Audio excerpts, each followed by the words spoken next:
بافت این کیک اسفنجی رو ببین، پنبه‌ای، اونم بدون فر. میتونی خامه کشی کنی که از کیک تولد قنادی‌ها هم بهتر میشه. 6 عدد تخم مرغ و زرد و سفیده رو جدا کنید.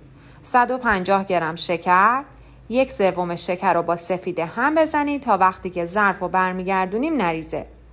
1 قاشق چایخوری وانیل به اضافه بقیه شکر رو به زرده ها اضافه و هم بزنید تا کرم رنگ و کشدار بشه. در حین هم زدن 1/4 لیوان آب جوش اضافه و مخلوط کنید.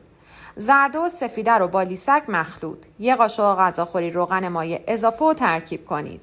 150 گرم آرد و 1.5 قاشق چایخوری بیکینگ پودر رو توی 2 مرحله روی مواد الک و دورانی هم بزنید. داخل قالب 20 سانتی کاغذ روغنی انداخته و مواد رو داخلش بریزید. توی قابلمه بزرگتر از قالب که از قبل گرم شده چند عدد کاتر گذاشته قالب رو داخل قابلمه بذارید، دم کنی بذارید و 30 تا 40 دقیقه زمان بدید. بعد از 40 دقیقه کیک آماده است. سرد که شد کنارهاشو از قالب جدا و خارج کنید.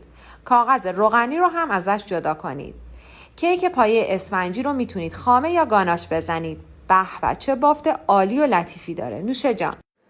خب اینم از یک کیک اسفنجی ساده و راحت. امیدوارم که از این آموزش لذت برده باشید. این پست رو سیو کنید و برای دوستاتون هم بفرستید.